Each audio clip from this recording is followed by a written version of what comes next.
देखना चाहता है कि अगर आप यहाँ स्टडी करने आ रहे हैं आप जेन्युइन स्टूडेंट हैं या नहीं है। डिपार्टमेंट ऐसी एप्लीकेशन को प्रेफर नहीं करता क्योंकि बीच में गैप जो है, हरियाणा, पंजाब और गुजरात से बहुत सारी स्टूडेंट वीजा एप्लीकेशन लॉन्च हुई है। पढ़ना चाहते हैं, ऑब्वियसली उनके लिए फंड्स दिखाना एक बड़ा चैलेंज होता है। इंटेंशन यहाँ आके स्टडी करने की नहीं है। सम रीजन्स फ्रॉम इंडिया को एक डार्क स्पॉट या रेड अलर्ट वाले सेक्शन में डाल देती है कि वहां से वीजे आने थोड़े मुश्किल हो जाते हैं, किसी और जगह काम करना पड़ता है। और ऐसी सिचुएशन में अगर वो पकड़े जाते हैं या भगवान ना करे कुछ प्रॉब्लम आ जाए, उनका वीजा कैंसिल हो सकता है और उन्हें वापस भेजा जाता है। स्टूडेंट वीजा पे है, लीगली आप फुल टाइम नहीं काम कर सकते। इंडिया में लोगों को लगता है कि भाई क्या खर्चा हुआ, कितना ही खर्चा पे आप रिफ्यूजी वीजा या असाइलम वीजा जिसे कहते हैं वो लेना चाहते हैं, तो अपने आप पैरों पे कुल्हाड़ी मारने वाली बात है। उस जहां पे डाउट क्रिएट होता है कि वो जेन्युइनली यहाँ पे स्टडी करने आ रहे हैं, सिर्फ पैसा कमाने आ रहे हैं।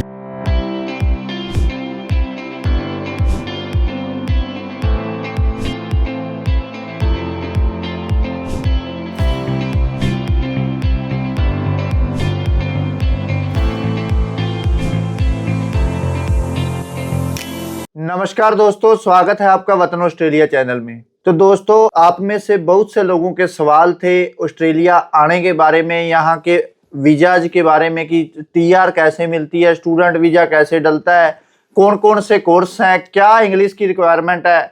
आज उन सभी सवालों के जवाब देने के लिए हमारे साथ ऑस्ट्रेलिया का जो सबसे पुराना, अगर माइग्रेशन एजेंट बोलूँ या कंपनी बोल दूँ, उनकी कंपनी से हमारे साथ हमारे भाई हैं प्रिंस पहल जी।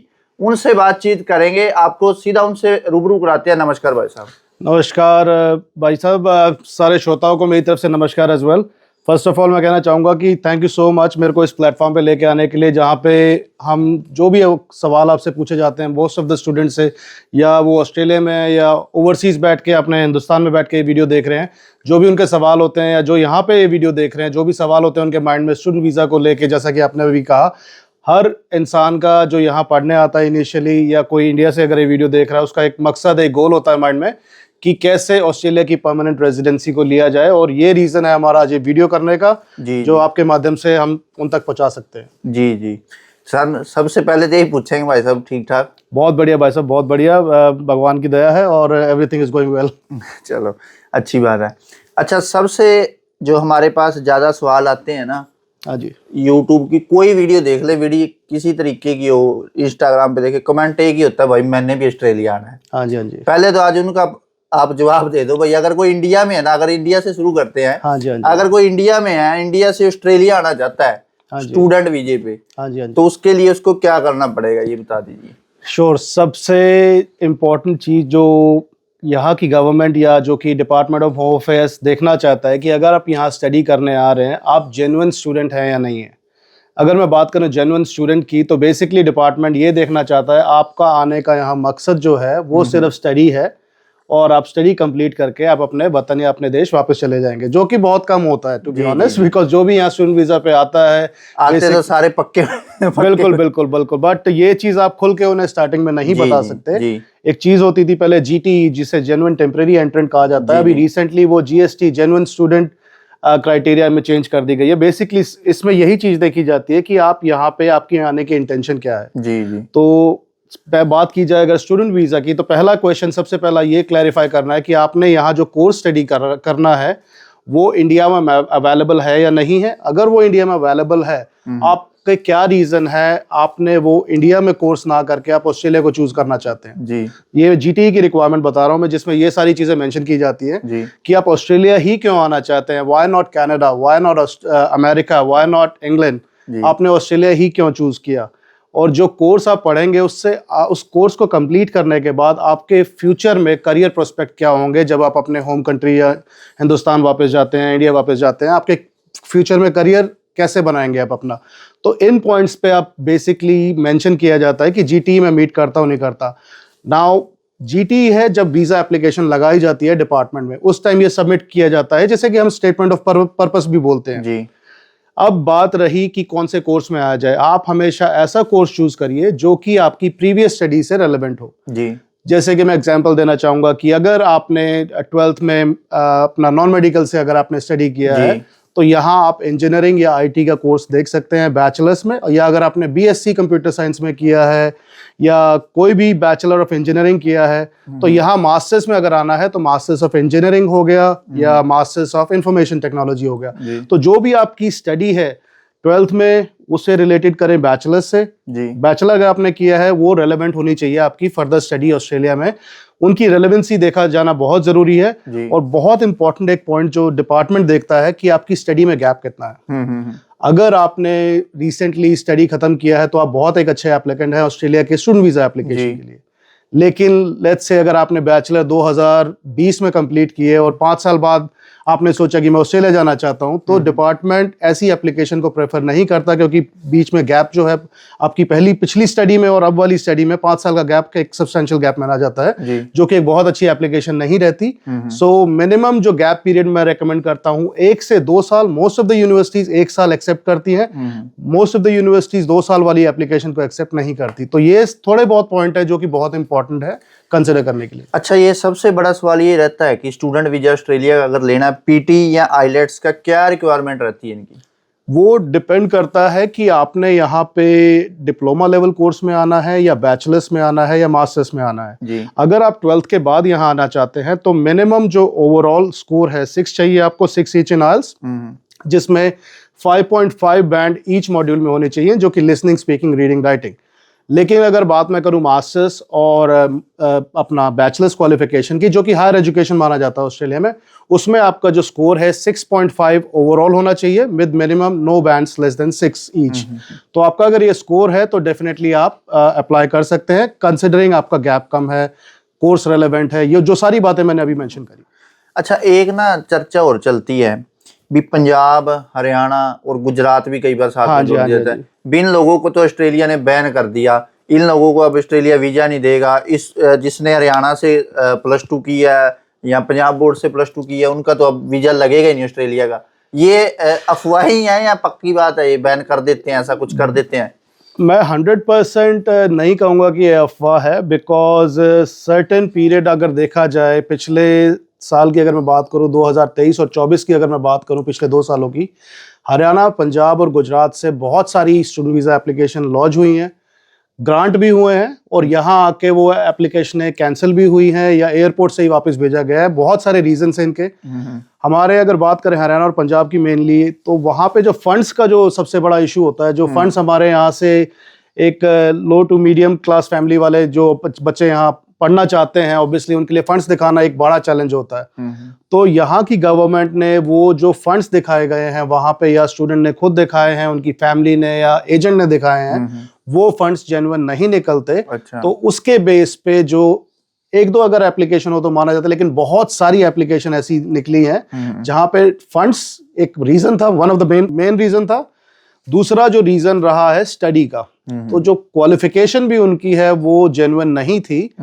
तो जब ये चीज इस लेवल तक बढ़ जाती है कि यहाँ पे इतनी एप्लीकेशन ऐसी फ्रॉड या डॉजी एप्लीकेशन आ रही है, वहां पे गवर्नमेंट स्ट्रिक्ट एक्शन लेती है, और बहुत सारी यूनिवर्सिटीज ऐसे स्टूडेंट्स को प्रेफर नहीं करती जिनकी इंटेंशन यहाँ आके स्टडी करने की नहीं है।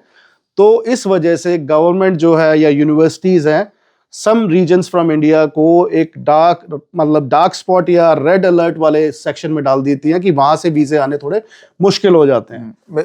ये ऐसा भी हो सकता है यहाँ से लोग ज्यादा आते हैं इसलिए इन स्टेटों को, या इंडिया, सारे इंडिया से ही लोग आते हैं? नहीं, ऐसा रीजन नहीं है। पूरे इंडिया से, सिर्फ इंडिया की बात ना करके पूरे वर्ल्ड से ऑस्ट्रेलिया में स्टूडेंट्स आते हैं। लेकिन जब डॉजी एप्लीकेशंस का एक जो लेवल उस मिनिमम लेवल से ऊपर चला जाता है, तब थोड़ा एक रेड अलर्ट आता है डिपार्टमेंट की तरफ से कि ये इस पर्टिकुलर एरिया से बहुत सारी डॉजी एप्लीकेशन आ रही है, तो उनको रोक दिया जाता है। लेकिन अगर मैं बात करूं राजस्थान की, दिल्ली की, साउथ साइड इंडिया में केरला साइड की, बेंगलोर, पुणे, बॉम्बे, यहाँ से एप्लीकेशन अप्रूव होती हैं। लेकिन जैसे मैंने बताया, जो अगर डॉजी एप्लीकेशंस की बात करी जाए, डॉजी फंड्स की बात करी जाए, वो इन 2 या 3 रीजन से बहुत ज्यादा होती हैं, जहाँ पे डिपार्टमेंट और यूनिवर्सिटीज को स्ट्रिक्ट एक्शन लेना पड़ता है। बट जैसा कि मैंने पहले कहा, ये परमानेंट नहीं रहता, टेम्परेरी फेस होता है जहाँ पे वो होल्ड करते हैं, देन सूनर और later they will start taking the applications again. अच्छा प्रिंस जी, ये तो बातें होगी स्टूडेंट वीजा के लिए। हाँ जी। अच्छा, हमारे पास ना जो मोस्टली अगर बोले कमेंट करने वाले हैं, जो साथी जुड़े, फोन भी बहुत लोगों के आते हैं। हाँ जी, हाँ जी। कि हमें पर जैसे टीआर जिसको बोलते हैं, उनको टीआर का तो अभी जिसको नहीं पता वो बोलते हैं कि वर्क वीजा मिल रहा है भाई हमें तो 2 साल का। वो कैसे होता है, यहाँ बोलते थे हम एजेंट बोल रहा है कि मैं तो तेरी एंट्री करा दूंगा भाई, एयरपोर्ट से एक बार निकाल दूंगा, उसके बाद तू देख ले क्या कुछ ऐसा प्रावधान भी होता है। बिल्कुल जेन्युइन बात है कि ऐसा प्रावधान है। वर्क वीजा अगर बात की जाए 2 टाइप का होता है। एक जो स्टूडेंट यहाँ स्टडी कर रहे हैं वो जब स्टडी खत्म करते हैं वो अप्लाई करते हैं वर्क वीजा के लिए, जैसे टेम्परेरी रेजिडेंसी वीजा भी कहा जाता है। लेकिन ये वीजा सिर्फ उन्हीं के लिए अवेलेबल है जो यहाँ पे स्टडी कर रहे हैं जी। जाकि मोस्ट ऑफ द पीपल जो ये देख रहे हैं वीडियो, आप सारे अगर इंडिया में देख रहे हैं, किसी और देश से अगर वीडियो देख रहे हैं, इंडिया से या बाहर से भी वर्क वीज़ा लगता है। लेकिन आपको सावधान रहने की बड़ी ज़रूरत है। जब वर्क वीज़ा की बात की जाती है, यहाँ पे कोई कंपनी आपको स्पॉन्सर करती है जी, और वो कंपनी स्पॉन्सर जब आपको करती है, आप ऑस्ट्रेलिया में आके फुल टाइम काम कर सकते हैं जी। अब यहाँ पे बहुत सारे एजेंसीज भी हैं, इंडिया में एजेंट्स भी हैं, जहाँ पे जो मैंने देखा है कि धोखाधड़ी भी बहुत चल रही है वहाँ पे कि आपसे पैसे ले लिए गए हैं बट एजेंट रातों रात गायब हो गया। जी जी। तो ऐसी सिचुएशन में ऑब्वियसली आपको थोड़ा सावधान रहना जरूरी है। और एक और चीज, अगर आपका वीजा लग भी गया है, मैं एग्जांपल के साथ डिस्कस करना चाहूंगा। फॉर एग्जांपल, यहाँ पे कोई रेस्टोरेंट है, अगर उसने आपको एज ए शेफ या कुक स्पॉन्सर किया है, आप इंडिया से आके यहाँ पे फुल टाइम काम करने के लिए आप एलिजिबल हैं, लेकिन अगर वो रेस्टोरेंट ओनर आपको जॉब नहीं देता, फॉर एग्जाम्पल आपके पास जॉब नहीं है जी। बहुत सारे लोगों को इंडिया में नहीं पता होगा ये बात, अगर आप वर्क वीजा पे यहाँ आते हैं, आप किसी और के यहाँ काम नहीं कर सकते लीगली। आपको जिसने स्पॉन्सर किया है, जिस कंपनी ने सिर्फ उसी के पास काम कर सकते हैं। बाकी यहाँ बहुत सारे लोग फंसते हैं आके इन सिचुएशन में, जहाँ वो पैसे देके यहाँ पहुंच जाते हैं स्पॉन्सरशिप लेके, लेकिन उन्हें उस कंपनी में काम नहीं मिलता। और ऑब्वियसली अगर इन दैट सिचुएशन उन्हें बाहर जाके किसी और जगह काम करना पड़ता है, और ऐसी सिचुएशन में अगर वो पकड़े जाते हैं, भगवान ना करे कुछ प्रॉब्लम आ जाए, उनका वीजा कैंसिल हो सकता है और उन्हें वापस भेजा जाता है। तो ये चीज़ बहुत ज़रूरी है ध्यान रखने वाली कि आप उस फील्ड में काम कर सकें। अच्छा भाई, जो लोग यहाँ हैं अगर उन्हें वर्क वीजे पे जाना होता है स्टडी के बाद, हाँ जी, तो उनके लिए एक क्राइटेरिया होता है कि आपने पीटी या आईलेट्स इतने 6.5 चाहिए। हाँ जी, हाँ जी। तो जो इंडिया से डायरेक्टली वर्क वीजे पे आते हैं उनके लिए कोई इंग्लिश का क्राइटेरिया है? बिल्कुल बिल्कुल, इंग्लिश का क्राइटेरिया प्रीटी मच हर जगह है, 1-2 वीज़ों को छोड़ के। तो इंडिया से अगर आप वर्क वीज़ा पे आना चाहते हैं, जो कि यहाँ पे वर्क वीज़ा मेनली अगर बात करूँ, मैं नाम बता देता हूँ वर्क वीज़ा कौन सा क्या बोला जाता है। SID वीज़ा, जो कि स्किल एंड डिमांड वीज़ा बोला जाता है, 482 सब क्लास है। तो अगर वर्क वीज़ा की बात करें, 482 के लिए आपको इंडिया से आप वीज़ा अप्लाई कर सकते हैं। इंग्लिश की रिक्वायरमेंट जो है उसकी रफली अराउंड 5 ईच होना चाहिए इन ऑल मॉड्यूल्स। और बाकी अगर बात की जाए एग्जाम्शन की, उसमें अगर आपने बैचलर्स या मास्टर स्टडी कर रखा है, आपने स्कूल में 5 साल इंग्लिश मीडियम में आपने पढ़ाई करी है, तो आपको एग्जाम्शन मिल सकती है। बट मोस्टली जो गवर्नमेंट की रिक्वायरमेंट है वो बैचलर्स को देखा जाता है। अगर आपने 3 साल की या 5 साल की बैचलर और मास्टर्स इंग्लिश में करी हुई है तो आपको एग्जाम्शन मिल सकती है, वरना 5 ईच मिनिमम चाहिए। अच्छा, ये तो इंडिया की बातें होगी। हाँ, ऑस्ट्रेलिया की बातें शुरू करने से पहले ना एक यार मेरे को एक एजेंट की बात याद आ गई। वो पंजाबी में बोलता था, जिन्हें 5 साल ऑस्ट्रेलिया लाले ना 5 करोड़ दा 5 करोड़ दा माल के भाजी वो गल। मगर उस बात में है सच्चाई, कुछ दम लगता है आपको भी ऐसा है? भाई जी देखो, दम दी गल करिए, ऑब्वियसली ऑस्ट्रेलिया में अपॉर्चुनिटीज बहुत हैं। इस बात को मैं एक छोटे से सेंटेंस में ही खत्म कर देता हूं। अगर आप यहाँ स्टूडेंट वीजा पे हैं, लीगली आप फुल टाइम नहीं काम कर सकते, पहली चीज। जी बिल्कुल। तो इस कंट्री में अगर आप एज ए स्टूडेंट वीजा 24 घंटे आपको अलाउड होते हैं हफ्ते में काम करने के लिए, लेकिन आपकी स्टडी अगर फॉर एग्जांपल 4 सेमेस्टर की, 1 सेमेस्टर आपका खत्म हो गया, तो बीच में 1-2 महीने की छुट्टियां होती है जिसमें आप फुल टाइम काम कर सकते हैं। तो 5 करोड़ जो, अगर मैं मोटा मोटा इंडिया का अगर 5 करोड़ लगाऊं, तो यहाँ पे नियरली $4 लाख हो गए। बिल्कुल, $4 लाख एक स्टूडेंट वीजा होल्डर को कमाने के लिए मेरे को नहीं लगता प्रैक्टिकली पॉसिबल है, बिकॉज आप लीगली का वो काम करके नहीं कमा सकते। अल्लाह भाई साहब ने ना वो बात बिल्कुल झूठी साबित कर दी। बिल्कुल बिल्कुल 100% है जी। यहाँ पे कमाना एक अलग है और आप किस हद तक कमा सकते हैं और लीगली कमा सकते हैं नहीं कमा सकते। सबसे बड़ी बात ये है कि सेविंग करनी यहाँ पे। बिल्कुल, जहाँ पे कमाई है तो खर्चे भी बड़े हैं। बिल्कुल बिल्कुल, खर्चे भी उस लेवल के। भाई ऑस्ट्रेलिया में ये भी बता दें, एक आउट ऑफ सिलेबस जाते हैं। खर्चे ऑस्ट्रेलिया में बहुत है। अगर आप सोचे ना कि ऑस्ट्रेलिया में आके सिर्फ कमानी है क्यों भाई साहब, हाँ जी, हाँ जी, तो ऑस्ट्रेलिया में ऐसा कुछ नहीं है भाई। जितना पैरेलल चलता है, बिल्कुल जितनी आपकी इनकम बढ़ती जाएगी उतने पैरेलल आपके खर्चे भी बढ़ते जाते हैं। बिल्कुल। खर्चे में अगर बात करूं मैं, इंडिया में लोगों को लगता है कि भाई क्या खर्चा होगा, कितना ही खर्चा होगा, बट यहाँ पे भाई रेंट भी अगर मैं बात करूं $200 पर वीक हफ्ते का रेंट जाता है। इंडिया की तरह नहीं कि हमने महीने के 10,000 15,000 रुपए दे दिए और पूरे महीने का, हफ्ते का जो एवरेज की बात करूं $200 पर हफ्ता रेंट जाता है। उसमें ग्रोसरी लगा लो, दाल चावल रोटी, आपका मोबाइल फोन का खर्चा होता है, ट्रांसपोर्ट का खर्चा होता है, डीजल, बिल्कुल बिल्कुल, पेट्रोल, ग्रोसरी यहाँ पे बहुत महंगाई हो चुकी है, ग्रोसरी वाला बिल्कुल बिल्कुल। तो ऊपर से अगर स्टूडेंट है, फीस भी है, सारे खर्चे हैं, और साल बाद भाई साहब के पास भी आना पड़ता है, ये भी $7-8,000 के बिना फिर बिल्कुल। एजेंटों की फीस अलग है और डिपार्टमेंट की भी बड़ी फीस है। बिल्कुल बिल्कुल। तो ये सारी चीजें अगर देखी जाए, दूर के ढोल सुहावने वाली बात है कि भाई ठीक है बड़ा पैसा कमा रहा है। जो हमारे बहुत सारे स्टूडेंट जो इंडिया से यहाँ आते हैं, भाई ठीक है स्टार्टिंग में आईफोन ले लिया, बिल्कुल बिल्कुल, रीलें बना दी, अपना डाल दी सोशल मीडिया के पास, फोटो खींच ली उसके, बिल्कुल बिल्कुल। तो उससे लगता है कि भाई तक अच्छे काट रहा है वहां पे, बट ऐसी कोई बात नहीं है भाई, वो मेहनत ही कर रहा है। अगर उसने सैटरडे को रील डाली है तो मंडे टू फ्राइडे वो घिस ही रहा है कहीं ना कहीं। अच्छा भाई साहब, जब ऑस्ट्रेलिया आ जाते हैं वहां से स्टूडेंट वीजे पे आके, हाँ जी, तो बंदे को यहाँ पे ना सबसे बड़ी प्रॉब्लम ये आती है कि जैसे किसी ने पूछा कौन से कोर्स में है, भाई मैं तो मास्टर में आया हूँ, यार ये कोर्स ठीक नहीं, तो चेंज कर ले इसको, ट्रेड में चला जा, फलाने में चला जा, ये कोर्स ले ले इतने पॉइंट पे।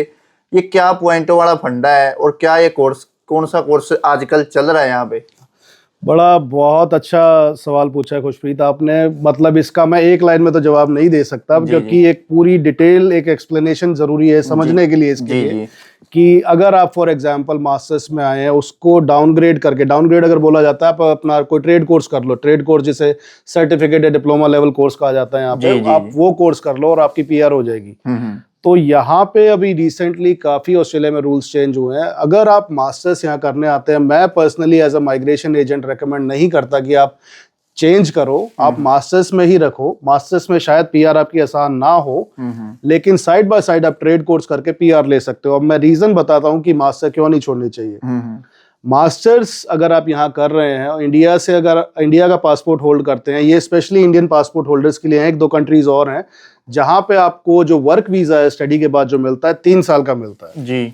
बहुत बड़ा पॉइंट है। जब मैं वर्क वीजा की बात करता हूँ, स्टडी के बाद अगर आप वर्क वीजा पे हैं, आप फुल टाइम काम कर सकते हैं, जितनी आपकी छाती में दम है उतना काम करें, कोई 24 घंटे की रिस्ट्रिक्शन नहीं है, आप दबा के काम कर सकते हैं, दिन रात एक कर सकते हैं, 3 साल का टाइम मिलता है। अब इसी जगह अगर मैं ट्रेड कोर्स की बात करूं, जहां पे सर्टिफिकेट या let's say certificate in commercial कुकरी आ गया, या अपना डिप्लोमा ऑफ हॉस्पिटैलिटी आ गया, ये कोर्स अगर 2 साल का करते हो, तो आप जब अप्लाई करते हो वर्क वीजा के लिए, वो सिर्फ आपको 18 महीने का मिलता है जी। तो आप क्लियरली देख सकते हैं कि 18 महीने कम मिलता है आपको ट्रेड कोर्स में वर्क वीजा, बल्कि मास्टर्स में आपको 3 साल का मिलता है। अब एक जो रूल चेंज हुआ है, जिसने सारा पूरा इंडस्ट्री का माइग्रेशन उथल पुथल कर दिया है, जहां पे जब आप पहले पिछले टाइम में, पिछले साल तक वर्क वीजा के बाद जिन लोगों का पीआर नहीं हुआ है, स्टडी के बाद वर्क वीजा लिया, वर्क वीजा पे जिनका पीआर नहीं हुआ है, वो स्टूडेंट वीजा अप्लाई करते थे ऑस्ट्रेलिया में। अब नए रूलों के हिसाब से जो वर्क वीजा पे पीआर सॉर्ट आउट नहीं करता, वो दोबारा स्टूडेंट वीजा नहीं लॉन्च कर सकता जी जी। सो इस सिचुएशन में उनके पास सिर्फ 18 महीने हैं अपना पीआर सॉर्ट आउट करने के लिए। अगर नहीं होता है तो तरीके हैं जो कि मैं यहाँ वीडियो में डिस्कस नहीं कर सकता, बहुत सारे तरीके हैं, बहुत सारे तो नहीं कहूँगा, बहुत लिमिटेड तरीके हैं। तो भाई जिसने वो शॉर्ट आउट करवाना है ना, थोड़ा टाइम रह गया, तो भाई साहब के पास आ जाना। भाई का जो हम इनका ऑफिस वगैरह का एड्रेस है, जो वो सारा वीडियो पे फ्लैश कर देंगे, जो ऑस्ट्रेलिया से हमारे भाई वीडियो देख रहे हैं। बिल्कुल बिल्कुल बिल्कुल। तो अगर आप इस सिचुएशन में, जैसा खुशप्रीत ने कहा कि जहां आपका टीआर या वर्क वीजा एक्सपायर या खत्म होने वाला है और आपका पीआर सॉर्ट आउट नहीं हुआ है, मैं जरूरी नहीं है कि आप मुझसे ही आके मिले, जिससे भी मिले मेक श्योर कि उसको नॉलेज हो, क्योंकि मैं बता रहा हूं अभी क्या हो रहा है, क्योंकि बहुत सारे लोग देख रहे होंगे, शायद ऑलरेडी कर चुके हैं जो मैं कहने वाला हूं जी। बहुत सारे एजेंट बाहर जाके जब उनसे स्टूडेंट मिलते हैं कि भाई मेरा टीआर खत्म हो रहा है, क्या करें, अभी उनको कोई ऑप्शन नहीं पता, तो वो कहते हैं भाई प्रोटेक्शन या रिफ्यूजी वीजा डाल दे जी। अब जब आप इस कंट्री में प्रोटेक्शन या रिफ्यूजी वीजा डालते हैं एक बार, आप डिपार्टमेंट के रिकॉर्ड में आ जाते हैं। जी बिल्कुल। जिससे आपकी फ्यूचर की जितनी भी एप्लीकेशन है, चाहे वो वर्क वीजा से रिलेटेड हो, परमानेंट रेजिडेंसी से रिलेटेड हो, सारी की सारी खतरे में आ जाती है, क्योंकि आपकी इंटेंशन जो गवर्नमेंट को बताई है आपने कि यहाँ पे आप रिफ्यूजी वीजा या असाइलम वीजा जिसे कहते हैं वो लेना चाहते हैं, तो अपने आप पैरों पे कुल्हाड़ी मारने वाली बात है, उस सिचुएशन में ना जाएं। अगर कोई ऐसा भाई बंधु देख रहा है जो ऑलरेडी कर चुका है, make sure you talk to your agent again, दोबारा मिलें, डिस्कस करें कि भाई मेरे कोई बढ़िया ऑप्शन बता, या कोई सोच रहा है तो आपके माध्यम से मैं बताना चाहूंगा, अगर कोई ये सोच भी रहा है ऐसा कुछ करना, जी डू नॉट डू इट। तो ये खतरे वाली बात है। बिल्कुल बिल्कुल बिल्कुल। अपना जिसे कहते हैं ना पैर में कुल्हाड़ी वाली बात जो मैंने अभी बोली है, आप अपने फ्यूचर के दरवाजे खुद बंद कर रहे हैं कि आप ऑस्ट्रेलिया में पक्के शायद ना हो पाए। अच्छा, जो मैंने बात की थी ना अभी, कौन सा कोर्स है जिसको आज चल रहा है, जैसे ट्रेंडिंग में बोल देना, ये ट्रेंडिंग में चल रहा है, इस पे पीआर है, ये कोर्स करो भाई? चलो, बड़ा अच्छा सवाल अगेन। ये तो आई थिंक हर स्टूडेंट के मन में है बिल्कुल कि कौन सा कोर्स किया जाए। अगर मुझसे पर्सनली पूछा जाए, डिपेंड करता है। अगर आप ट्रेड करना चाहते हैं तो कंस्ट्रक्शन के जो कोर्स हैं बहुत डिमांड में है। ऑस्ट्रेलिया में नियरली इन्होंने 2030 तक 1.2 मिलियन हाउसेस बनाने का इन्होंने प्रॉमिस किया है गवर्नमेंट ने। अभी दूर दूर तक ये उस टारगेट तक नहीं पहुंचे हैं। तो यहाँ पे carpenter, painter, plaster, bricklayer, cabinet maker, tiler, ये सारे के सारे कोर्स बहुत डिमांड में है। और ये कोर्सेज सिर्फ 1-2 सालों के लिए डिमांड में नहीं रहने वाले, अगले 5-6 सालों तक बहुत डिमांड में रहने हैं। तो और स्पेशली जो स्टूडेंट्स क्वींसलैंड में है, क्वींसलैंड में, जो कि ब्रिस्बेन, क्वींसलैंड की ऑब्वियसली एक स्टेट है, क्वींसलैंड एक स्टेट है ऑस्ट्रेलिया का, जिसमें ब्रिस्बेन एक मेन सिटी है जहां से हम ये वीडियो कर रहे हैं ब्रिस्बेन में। तो यहाँ ब्रिस्बेन में 2032 में ओलंपिक्स डिसाइड हुए हैं, ओलंपिक्स होने वाले हैं। पूरी दुनिया का सबसे बड़ा एक खेल का टूर्नामेंट माना जाता है ओलंपिक्स को। तो यहाँ पे बहुत जोरों शोरों से कंस्ट्रक्शन बूमिंग पे है। सारे गोल्ड कोस्ट में अगर बोले ना हरियाणा में कह दे भी सारे को बजरी के की मिस्त्री होएगा के, बिल्कुल मिस्त्रियों ने तान बजा रखी है बिल्कुल। हाँ, वो थोड़ी बजरी सारे, बिल्कुल बिल्कुल। और अच्छे प्रोफेशन है, बढ़िया पैसा है। हाँ। और अगर आप मेहनत करने में नहीं शर्माते या नहीं दिक्कत मानते तो आई थिंक इस तरीके से आप पीआर और पैसा दोनों कमा सकते। अच्छा प्रिंस भाई, एक चक्कर हो रहा है, कुछ लोग ना इंडिया से जैसे आगे वो आ जाते हैं नवंबर दिसंबर में। हाँ जी। जो यूनिवर्सिटी है वो ज्यादातर शुरू होती है फरवरी और मार्च में। हाँ जी। वो उससे पहले क्या सोचते हैं, जो फीस है वो निकाल ले अपनी, दबा दबा ना पैसे दबा दब कूटते हैं। अगर हिंदी में बात करें, हरियाणा में बात करें, पैसे कमा ले, दबा दबा वापस भेज दे। तो वो उसके लिए कुछ है ऐसा प्रावधान भी उनके पास जो काम करने का राइट है या नहीं है? बड़ा अच्छा सवाल है। ये भी बहुत सारे स्टूडेंट्स को नहीं पता होता, ना कि एजेंट बताते हैं इंडिया में कि आप लीगली काम नहीं कर सकते। अगर आपका स्टूडेंट वीज़ा ग्रांट हुआ है और आप ऑस्ट्रेलिया आए हैं तो आप जब तक लीगली काम नहीं कर सकते जब तक आपने ओरिएंटेशन आपकी यूनिवर्सिटी से अटेंड नहीं करी है। तो जैसे आपने कहा, अगर कोई भाई नवंबर या दिसंबर में ऑस्ट्रेलिया आता है और उसका कोर्स फरवरी में स्टार्ट होना है, ओरिएंटेशन अगर फरवरी में होनी है, तो टेक्निकली और लीगली आप जनवरी में अपना वर्क नहीं कर सकते, बाय लॉ नहीं कर सकते। लेकिन बहुत सारे लोग करते हैं। अगर आप उनमें से हैं, अगर करते हैं या करना चाहते हैं, बी केयरफुल, कोई ऐसी सिचुएशन में ना फंसे जहां पे आप पकड़े जाएं, बिकॉज इन दैट सिचुएशन आपका वीज़ा कैंसिल हो सकता है आपकी स्टडी स्टार्ट करने से पहले।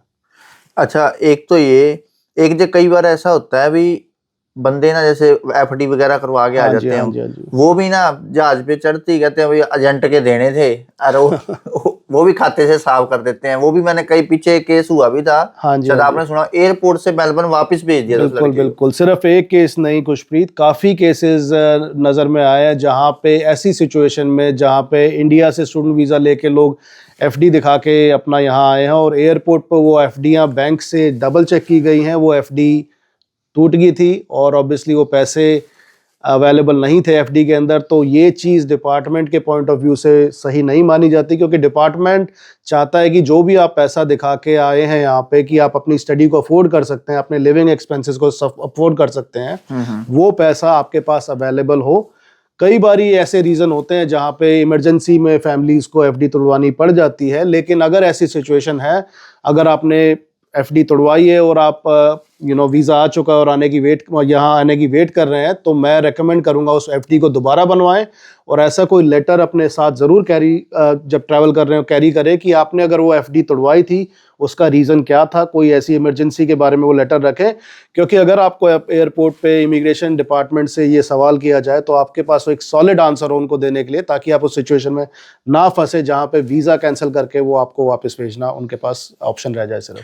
अच्छा, ये तो सारे सवाल थे स्टूडेंट वीजा के रिलेटेड। हाँ जी। कई भाई होते हैं जैसे टूरिस्ट वीजा पे आ जाते हैं। टूरिस्ट वीजा का क्या था, पहले तो स्टूडेंट वीजा डल जाता था। हाँ जी। और उसका बहुत से लोगों ने फायदा उठाया। मैं वो डिपार्टमेंट ने इसीलिए शायद बंद किया, आपको ज्यादा नॉलेज होगी, क्योंकि 40-40, 50-50 साल के लोग मैंने खुद देखे हैं। हाँ जी, हमने खुद मेरे पिताजी की उम्र के बंदे देखे मैंने, स्टूडेंट यहाँ पे अपने इन कॉलेजों में, यूनिवर्सिटी में देखे हैं।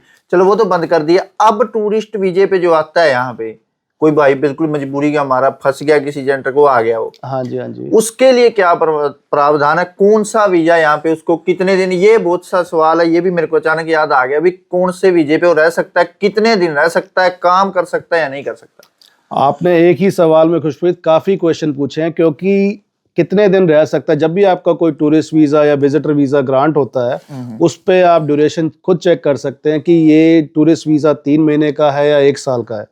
Most of the time department उन टूरिस्ट वीजा पे कंडीशन भी लगाता है, जो कि कंडीशन जैसे फॉर एग्जांपल 1 साल का आपके पास टूरिस्ट वीजा है, लेकिन आप एक बार में ऑस्ट्रेलिया में अगर एक बार आपने एंटर किया तो मैक्सिमम आप सिर्फ 3 महीने रह सकते हैं। 3 महीने से ऊपर आप ज्यादा टाइम स्पेंड नहीं कर सकते। आपके पास बेशक 1 साल का वीजा है, उस कंडीशन का मतलब होता है 3 महीने से पहले आपको कंट्री छोड़नी है, आप दोबारा एंटर कर सकते हैं, मैक्सिमम 3 महीने रह सकते हैं एक बार में। ऐसी कंडीशन आप चेक कर सकते हैं अपने वीजा में होती है। दूसरी कंडीशन जो होती है नो फर्दर स्टे। एक नो फर्दर स्टे बहुत बड़ी कंडीशन है जिसमें आप रिस्ट्रिक्ट हो जाते हैं किसी भी वीजा को अप्लाई करने के लिए ऑस्ट्रेलिया में, एक्सेप्ट रिफ्यूजी असाइलम वीजा। तो वो कंडीशन अगर आपके वीजा में है तो आप कोई वीजा ऑस्ट्रेलिया में लॉन्च नहीं कर सकते। ये सारी की सारी जो कंडीशंस की बात कर रहा हूँ ऑब्वियसली वो वीजा ग्रांट पे ही होती हैं। अगर आपको कोई भी डाउट होता है you can check with your agent, आप अपने एजेंट से बात करके उस कंडीशन के बारे में समझ सकते हैं, या अपने लेटर ऑफ जो अप्रूवल आता है डिपार्टमेंट से उसमें भी उसका मतलब लिखा होता है। बिल्कुल।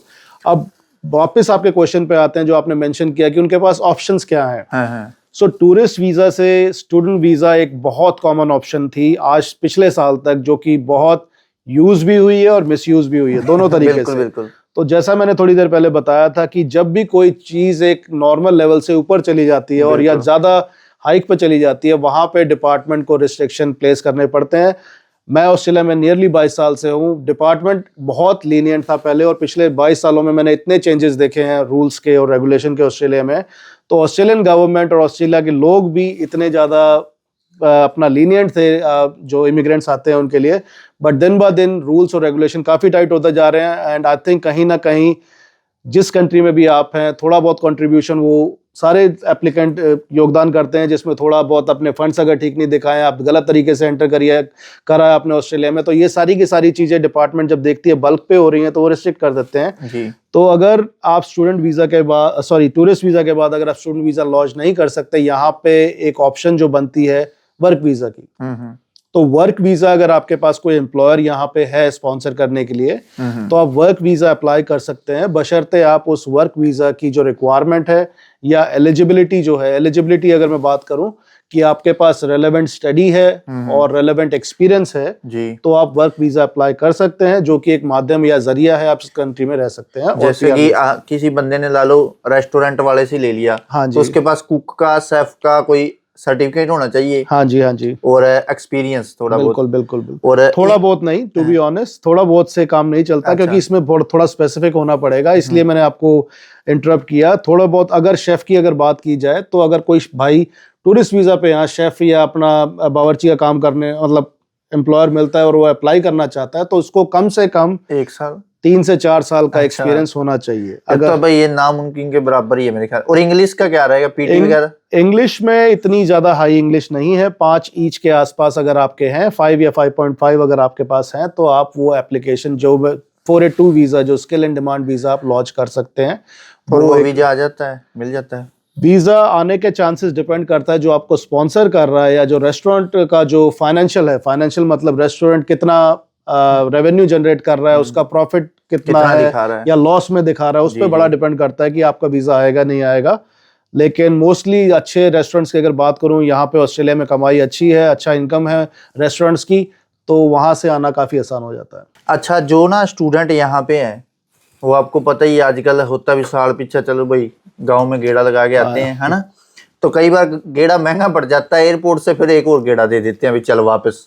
भाई वो फिर वो गेड़ा नहीं होता, वन वे टिकट ही होती है फिर वो, क्योंकि गेड़ा तो ये है कि आप बिल्कुल बिल्कुल डिपोर्ट का मतलब आप यहाँ स्टूडेंट वीजा पे हैं, आप अपना इंडिया घूमने गए हैं, अपने पेरेंट्स से मिलने गए हैं, या अपने दोस्तों यारों से या भाई बहन की शादी में गए हैं, वहां से जब आप वापस आ रहे हैं तो काफी ये इंसिडेंट्स हुए हैं पिछले साल या पिछले 6-8 महीने की बात करूं, जिन्हों एयरपोर्ट पे रोका गया है और एयरपोर्ट पे इन्वेस्टिगेशन के बाद उन्हें इमिग्रेशन ना क्लियर करने दिया, वहीं के वहीं दूसरे जहाज पे चढ़ा के इंडिया वापस भेज दिया जी। अब ये चीज बड़ी कॉमन हो गई थी 6-8 महीने पहले, और ये समझना बड़ा जरूरी है कि आप ऐसे कौन सी चीजें करते हैं जिनसे रिस्क बढ़ जाता है। तो मैं 2-3 चीजें मेंशन करना चाहूंगा जहां आप ध्यान रखें अगर आप ट्रैवल कर रहे हैं। सबसे पहली बात जो है, फॉर एग्जांपल अगर आपका कोर्स सेशन में है, अगर आप स्टडी कर रहे हैं और आपका कोर्स सेशन में है, तो मेक श्योर आप उस दौरान ट्रैवल ना करें। अगर आप ट्रैवल कर रहे हैं तो आप अपनी यूनिवर्सिटी को या कॉलेज को नोटिफाई जरूर करें और उनसे अप्रूवल लें।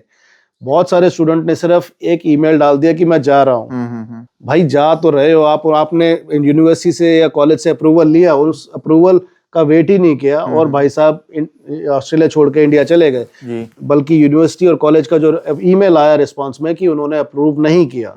अब ये भाई साहब जब वापस इंडिया से ऑस्ट्रेलिया आ रहे थे, इन्हें रोका गया तो उनसे पूछा गया कि आपका कोर्स सेशन में है, आप इंडिया ट्रैवल करने गए थे, मैं गलत नहीं कहूंगा, उसके छोटे भाई की बहन की शादी थी उसलिए जाना चाहता था, जो कि जेन्युइन रीजन था। लेकिन उसने जो जवाब दिया इमिग्रेशन ऑफिसर को कि भाई मैंने तो कॉलेज को नोटिफाई कर दिया है, तो वहां पे जब इमिग्रेशन ऑफिसर ने कॉलेज से डबल चेक किया, उन्होंने कहा हाँ ईमेल आई थी लेकिन हमने कभी अप्रूव नहीं की। तो यहाँ पे हमारा जो सिस्टम है इमिग्रेशन का, it's a little bit different. अगर आप चाहते हो, कॉलेज नहीं चाहता, तो आपकी मर्जी कहीं स्टैंड नहीं करती, क्योंकि कॉलेज में आप स्टडी कर रहे हैं, उनका अप्रूवल लेना बड़ा जरूरी है। उनके बिहाफ पे ही हमें वीजा मिलता है 100%। तो वहां पे इस भाई का वीजा कैंसिल किया गया और उसे अनफॉर्चुनेटली वापस जाना पड़ा। तो कोर्स के जब सेशन में हो, नोटिफाई करें, अप्रूवल लें, तब ट्रैवल करें। दूसरा जो एक बहुत बड़ा रीजन होता है, अगर आप यहाँ बैचलर या मास्टर्स में आए हैं, उस लेवल को मेंटेन रखें। अगर आपने डाउनग्रेड किया है वीजा, फॉर एग्जांपल अगर आप बैचलर्स में आए हैं यहाँ पे और आपने डाउनग्रेड करके कुकरी या अपना कोई भी ट्रेड कोर्स कर रहे हैं, कुछ भी ले करेक्ट, आपने वीजा डाउनग्रेड नहीं किया है, आप वही बैचलर का वीजा होल्ड कर रहे हैं, लेकिन आपने कोई नए वीजा अप्लाई नहीं किया, तो उस केस में आप अवॉइड करें कि आप ट्रैवल कर सकें, क्योंकि आप स्टडी खत्म करने के बाद जो अपना वर्क वीजा है उस पर ट्रैवल करें। लेकिन इस सिचुएशन में जहां आप बैचलर में आए हैं और आप कोई डाउनग्रेड करके स्टडी कर रहे हैं, उस सिचुएशन में आप ट्रैवल ना करें। और सबसे बड़ा एक रीजन जो मैं मेंशन करना चाहूंगा, अगर आपका किसी भी अलग दूसरी कंट्री से, जैसे अपने बहुत सारे इंडिया में जो लोग हैं वो यूएस का, कनाडा का वीजा, पहले कई जगह टक्कर मार लेते हैं, बोलते हैं ट्राई कर लेते हैं, यूके चले जाएं, कनाडा, वहां से रिफ्यूजल आ जाती है। हाँ जी, रिफ्यूजल आ जाती है। और जब वो ऑस्ट्रेलिया का लगाते हैं तो एजेंट से पूछा जाता है कि भाई, कई एजेंट पूछते हैं, कहीं नहीं पूछते कि भाई आपका कहीं और का वीजा लगा है। एजेंट अपने चक्कर में कहता है कि भाई ठीक है, लगाने हमें बताने की जरूरत नहीं है डिपार्टमेंट को, क्योंकि तेरा रिस्क बढ़ जाएगा। तो एज ए स्टूडेंट वो सोचता है कि यार ठीक है, नहीं बताते, पहले ही 2 जगह से रिफ्यूज हो गया, अब मैं क्यों बताऊं, तो नहीं बताते। और ऑब्वियसली मोस्टली इंडिया में, जब आपकी बात बीच में टोक दी, इंडिया में कोई भी होता है ना, उसको ये होती है भी एक बार पहुंचा दे। बिल्कुल ठीक है, बिल्कुल सही बात है। तो उस सिचुएशन में बहुत सारे लोग करते हैं कि भाई ठीक है, वीजा आ गया, बहुत अच्छी बात है।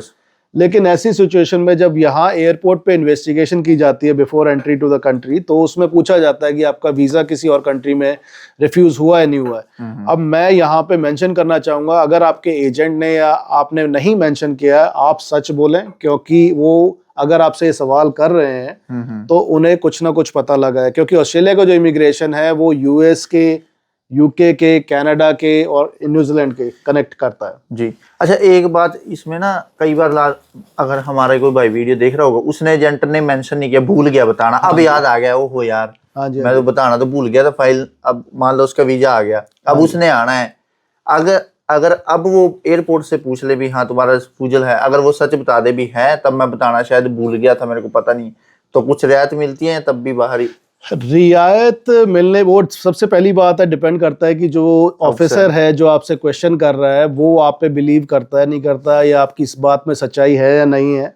अगर वो कन्विंस हो जाता है कि नहीं भाई आपके एजेंट ने जानबूझ के नहीं दिखाया, तो आपको रियायत मिल सकती है, आपको वार्निंग दे के छोड़ा जा सकता है कि आप क्लियर कर जाएं। लेकिन जहां उसे डाउट होता है कि भाई आपने जानबूझ के नहीं बताया, तो प्रॉब्लम आ सकती है। बहुत सारे स्टूडेंटों को तो यही नहीं पता होता, जहाँ एजेंटों से वीज़ा ले तो लिया है, कौन से कोर्स में आ रहे हैं, उस कोर्स की फीस क्या है, ये सारे रीज़न हैं जहाँ पे डाउट क्रिएट होता है कि वो जेन्युइनली यहाँ पे स्टडी करने आ रहे हैं, सिर्फ पैसा कमाने आ रहे हैं। जी, मैं भी स्टूडेंट रहा हूँ, यहाँ पे पैसा कमाना एक बहुत ज़रूरी वो हो जाता है, क्योंकि ऑस्ट्रेलियन डॉलर में फीस पे करना और यहाँ पे लिविंग अपनी मेंटेन रखना, दो पैसे भी जोड़ने हैं, फीसें भी देनी है, बड़ा मुश्किल हो जाता है। लेकिन अगर आपकी इंटेंशन सिर्फ पैसा कमाने की, और वो डिपार्टमेंट को अगर पता लगता है इमिग्रेशन ऑफिसर को एयरपोर्ट पे, वो आपको एक बड़ी प्रॉब्लम में डाल सकता है, तो इस बात का ध्यान रखें। अच्छा, ये तो वहाँ का हो गया। अगर जो बच्चा यहीं पे मास्टर में आया, हाँ जी, उसने डाल दिया वीजा इसके लिए, ट्रेड कोर्स के लिए, वो कई बार रिफ्यूज हो जाता है, तो वो बंदा चला जाता है, एटीटी बोल देते हैं जिसको। हाँ जी, हाँ जी। तो उसका क्या मसला है? वो उसमें केस जीत भी सकता है या उससे वापस भी आ सकता है, या अगर हार के फेडरल कोर्ट चला गया तो वो कहाँ तक रास्ता सीधा हो सकता है, या वो रास्ता बस पटरी से उतर गई गाड़ी? नहीं, पटरी से उतरी गाड़ी है, मैं ये नहीं कहूँगा, डिपेंड करता है। देखो, बहुत सारे रीज़न हो सकते हैं आपका वीज़ा क्यों रिफ्यूज़ हुआ है। फर्स्ट ऑफ ऑल, अलग अलग सिनेरियो होते हैं। मैं एक जनरल सा एग्जांपल सिनेरियो लेके चलता हूँ कि अगर आप फॉर एग्जांपल यहाँ पे बैचलर में आए थे, और बैचलर आपने स्टडी ना करके आपने कमर्शियल कुकरी में एडमिशन ले लिया, अब आप स्टडी कर रहे हैं और आपका वीज़ा ख़त्म होना वाला है, आपने दोबारा वीज़ा डाला एक्सटेंशन के लिए, और आपका वीज़ा डिपार्टमेंट ने रिफ्यूज़ कर दिया ये कह के कि आपकी इंटेंशन जेन्युइन नहीं है यहाँ पढ़ाई करने की, तो ज़रूरी नहीं है कि आप अपना ट्राइब्यूनल में या एएटी में, जो मेंशन किया भाई ने, कि आप केस हार जाएंगे। सबसे बड़ा जो पॉइंट ध्यान में रखने वाला है, अगर आपका कोई भी वीज़ा रिफ्यूज़ होता है, पहली चीज़ आप ट्राइब्यूनल या एएटी आप लॉन्च करते हैं, उसमें आप जेन्युइन इंटेंशन दिखाने के लिए कोर्स को स्टडी करना ना छोड़ें। आप अपनी जेन्युइननेस दिखाने के लिए उस कोर्स को कंटिन्यू रखें। जी। जब आपकी हियरिंग आती है, हियरिंग का मतलब जब आप ट्राइब्यूनल मेंबर या कोर्ट में जाते हैं, फेस टू फेस उनसे बात करते हैं, अगर आप ये प्रूव कर देते हैं कि मेरी इंटेंशन जेन्युइन यहाँ स्टडी करने की है, तो 99% आपका वीज़ा आ सकता है। कई बार रीज़न होता है फाइनेंशियल्स के चलते, आपने फंड्स नहीं दिखाए हैं या फंड्स कैलकुलेट सही नहीं किए हैं, आपने थोड़े कम दिखाए हैं, ये सारे और रीजंस होते हैं कि जहां आपका वीज़ा रिफ्यूज़ हो जाता है क्योंकि फंड्स आपके एनफ या जेन्युइन नहीं थे। एक आधे दो रीज़न होते हैं जहां पे आपने फंड्स जो हैं उसका सोर्स ऑफ इनकम नहीं दिखाया है। फॉर एग्जाम्पल, अगर आपको 10 लाख रुपए दिखाने हैं वीज़ा एक्सटेंशन के लिए, आपने 12 लाख रुपए दिखाए हैं लेकिन उसका सोर्स नहीं दिखाया। फॉर एग्जाम्पल, आपके अकाउंट में मैंने 12 लाख रुपए 2 महीने पहले डाल दिए, लेकिन आप ये प्रूव नहीं कर सकते 12 लाख कहाँ से आया, किसने दिए, किस रीजन से दिए, तो उसका अगर आप सोर्स दिखाएं तो वो भी बेनिफिशियल होता है वीज़ा आने के लिए। अच्छा, उसके बाद अगर मान लो एटीटी हार गए, फेडरल कोर्ट चला जाता है, हाँ जी, तो उसका क्या रहता है? 3 स्टेप होते हैं। पहले जब आप स्टूडेंट वीज़ा अप्लाई करते हैं, उसके बाद अगर रिफ्यूज़ होता है तो आप जाते हैं ट्राइब्यूनल में, जो कि एएटी एडमिनिस्ट्रेटिव अपील ट्राइब्यूनल बोला जाता है ऑस्ट्रेलिया में जैसे। वो भी अगर रिफ्यूज़ होता है तो आप एफसीसी, जो कि फुल फेडरल सर्किट कोर्ट बोला जाता है, वो अप्लाई करते हैं। अगर वो भी रिफ्यूज़ होता है, एक फुल फेडरल कोर्ट होता है, आप उसमें भी अप्लाई कर सकते हैं। तो अगर आपका स्टूडेंट वीज़ा या कोई भी वीज़ा ऑस्ट्रेलिया में रिफ्यूज़ होता है, आप टाइम एक्सटेंड करने के लिए ये 3 ऑप्शंस हैं आपके पास, जो कि नियरली 2 से 3 साल का टाइम फ्रेम आप और एक्सटेंड कर सकते हैं। और अगर आप और लंबा रहना चाहते हैं, और भी तरीके हैं, बट मैं वो यहाँ मेंशन नहीं कर सकता। अच्छा, कई बार जो यहाँ पे है ना, जैसे आपने बताया एटीटी पे आ जाते हैं, स्टूडेंट वीजा रिफ्यूजल आ गई, या फेडरल कोर्ट में चले गए, वो यार कई बार ऐसी मजबूरी हो जाती है, कईयों के परिवार होते हैं, कई किसी की बहन की शादी, भाई की शादी, माता पिता बीमार हो गई, मजबूरी में होता है, बंदा बोलता है भी मेरा इंडिया जाना जरूरी है। हाँ जी, तो उस दौरान वो इंडिया जा सकता है नहीं? बिल्कुल खुशप्रीत। तो इसमें जो प्रोसेस होता है, फॉर एग्जांपल कोई स्टूडेंट वीज़ा अप्लाई करता है ऑस्ट्रेलिया में रह के, अगर आप कोई भी वीज़ा अप्लाई करते हैं, आपको ब्रिजिंग वीज़ा ग्रांट होता है, ब्रिजिंग वीज़ा ए बोला जाता है जिसे, जो आपको अलाउ करता है ऑस्ट्रेलिया में रहने के लिए जब तक आपका वीज़ा का आउटकम नहीं आता।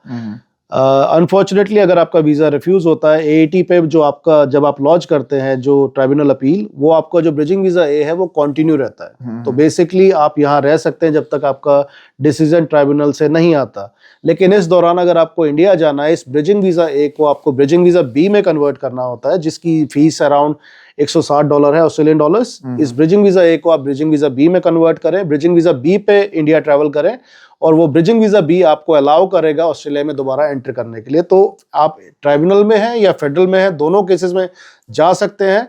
इस चीज में एक चीज मेंशन, इस सेंटेंस में एक चीज मेंशन करना चाहूंगा। बहुत सारे लोग, जैसे मैंने अभी थोड़ी देर पहले बताया, प्रोटेक्शन वीजा या असाइलम वीजा लगा देते हैं जिसमें उन्हें ब्रिजिंग वीजा मिलता है, ब्रिजिंग वीजा ए, लेकिन वो कई सारे स्टूडेंट्स मैंने देखा है जो इस सिचुएशन में है, वो ब्रिजिंग वीजा बी अप्लाई करके इंडिया जाना चाहते हैं। तो वहां क्या होता है, प्रोटेक्शन वीजा का मतलब होता है कि आप अपने देश में सेफ नहीं है। जी जी।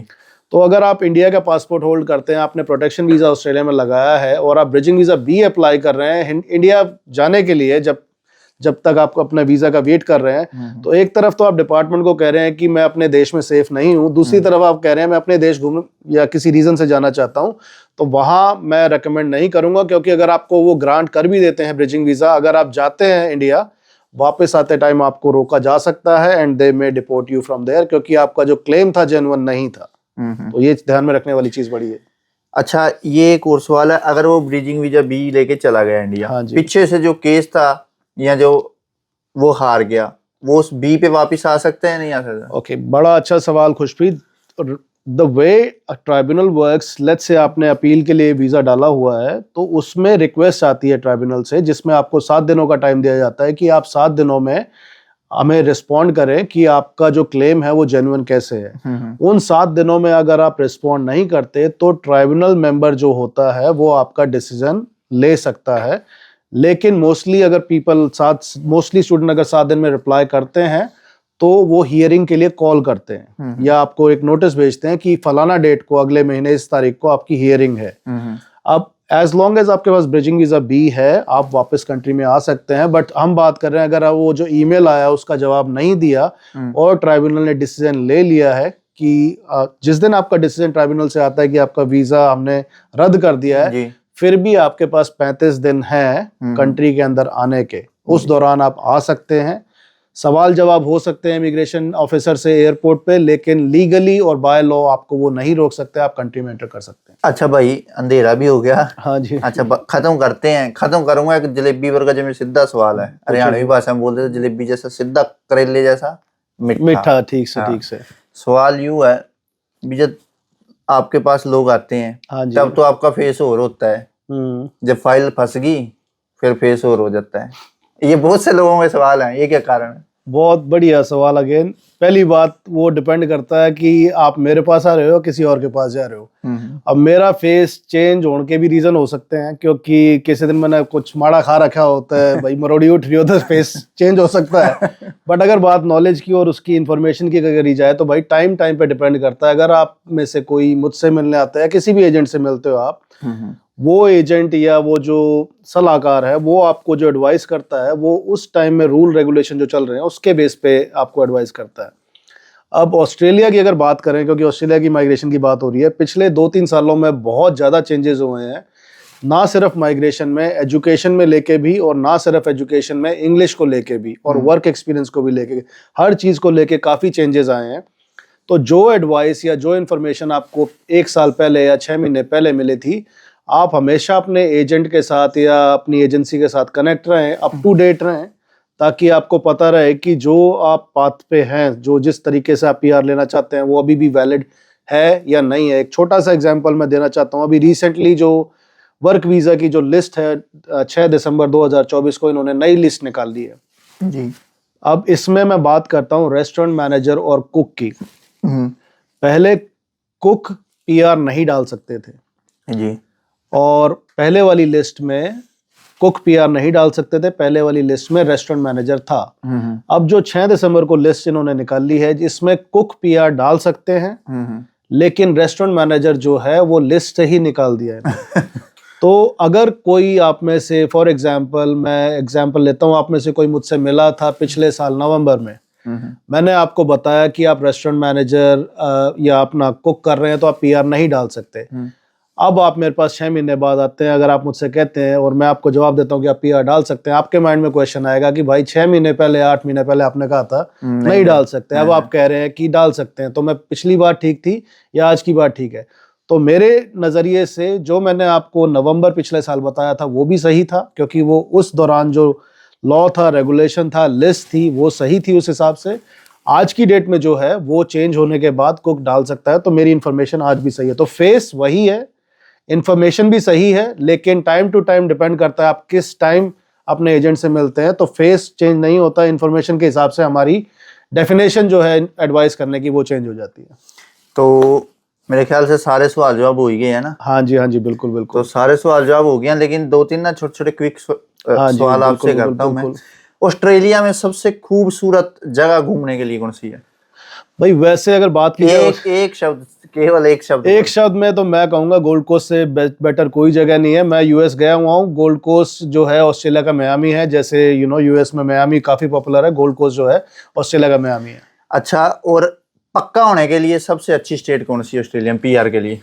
सारे स्टेट में बेनिफिट है कंस्ट्रक्शन कोर्सेज का। एक स्टेट की अगर बात की जाए, पर्थ काफी डिमांड में है, और Perth, Adelaide and then Brisbane. और अगर बात करें कोर्स की, हाँ जी, तो कौन सा कोर्स है आज के समय, एक कोर्स का नाम लेना बिल्कुल, एक कोर्स है जिसमें फटाफट पीआर आएगी? प्लास्टरिंग का अगर कोर्स करते हो भाई, बहुत ज़्यादा डिमांड है और बहुत कम कंपटीशन है, क्योंकि कोर्स वो करो जिसमें कंपटीशन कम हो, वरना तो भेड़ चाल तो हर कोर्स में लगा हुआ है। तो ये थे भाई प्रिंस भाई, जो ओजी ग्रुप है, ऑस्ट्रेलिया का जाना माना ग्रुप है। आप इनकी वेबसाइट भी चेक कर सकते हैं, ऑनलाइन इनके फ़ोन नंबर वगैरह भी दिए गए हैं, और सभी शहरों में लगभग जो ऑस्ट्रेलिया के बड़े शहर हैं सारी जगह पे इनके ऑफिस हैं, और आप इनसे कांटेक्ट कर सकते हैं। और स्पेशली जो लोग क्वींसलैंड, ब्रिस्बेन में रहते हैं, तो भाई यहाँ का सारा सिस्टम संभालते हैं। इनके नंबर हमारी वीडियो के ऊपर डिस्प्ले पे आपके सामने आ जाएंगे, उन पे कांटेक्ट करके आप भाई से मिल सकते हैं। सिटी भी ऑफिस है इनका, और कहाँ ऑफिस है ब्रिस्बेन में? माउंट ग्रोवेट में है, और अपना गोल्ड कोस्ट में, साउथ पोर्ट में जी। तो हर जगह इनके ऑफिस हैं, सिडनी में भी 2-3 ऑफिस हैं। जहां भी आप हैं इनसे कांटेक्ट कीजिए, तो पीआर फटाफट भाई। बिल्कुल बिल्कुल। एक चीज़ मैं ज़रूर मेंशन करना चाहूँगा जाने से पहले, खुशप्रीत, बहुत बहुत शुक्रिया आपका इस माध्यम से जो इन्फॉर्मेशन आपने पहुंचाई है अपने सारे के सारे व्यूअर्स को। जी, बहुत बहुत बहुत अच्छा काम कर रहे हो। All the best to you for future as well. आप अपनी टीम के साथ आए हमारे ऑफिस में, बड़ा अच्छा लगा। बाकी जो भी ये वीडियो देख रहे हैं, अगर आप स्टूडेंट वीज़ा पे ऑस्ट्रेलिया में हैं, या टीआर पे हैं, या पीआर अप्लाई करना चाहते हैं, और ऐसी सिचुएशन में हैं जहां आपको क्लैरिटी नहीं है फ्यूचर की कि भाई किस जरिए से पीआर ली जाए, मैं ये नहीं कहता कि आप हमसे आके मिले, अपने एजेंट से बात करें, अपने कलीग से बात करें, या अपने दोस्तों से बात करें, सलाह ज़रूर लें, लेकिन डिसाइड करने से पहले एक बार अपनी तसल्ली कर लें जो रास्ता आप चूज़ कर रहे हैं वो सही है या नहीं है। क्योंकि ये चीज़ और ये मौका दोबारा बार बार आपको नहीं मिलेगा, क्योंकि ऑस्ट्रेलिया के रूल्स रेगुलेशन बड़ी जल्दी चेंज होते हैं। तो ऐसा ना हो कि टाइम निकल जाए और आप सोचते रह जाएं या किसी गलत ट्रैक पे होके अपना टाइम वेस्ट कर दें। ये जरूर मेंशन करना चाहूँगा। ठीक है, धन्यवाद भाई। भाई का भी ना बहुत बिजी शेड्यूल रहता है, तो भाई ने आज हमारे लिए वीकेंड पे ऑफिस में आए। आपका बहुत बहुत भाई धन्यवाद। और भाई जो भी वीडियो देख रहे हैं, कैसा आपको लगा हमारा आज की ये जानकारी, और आगे क्या जानकारी चाहिए कमेंट में जरूर छोड़ दें। तब तक के लिए नमस्कार। नमस्कार जी, थैंक यू।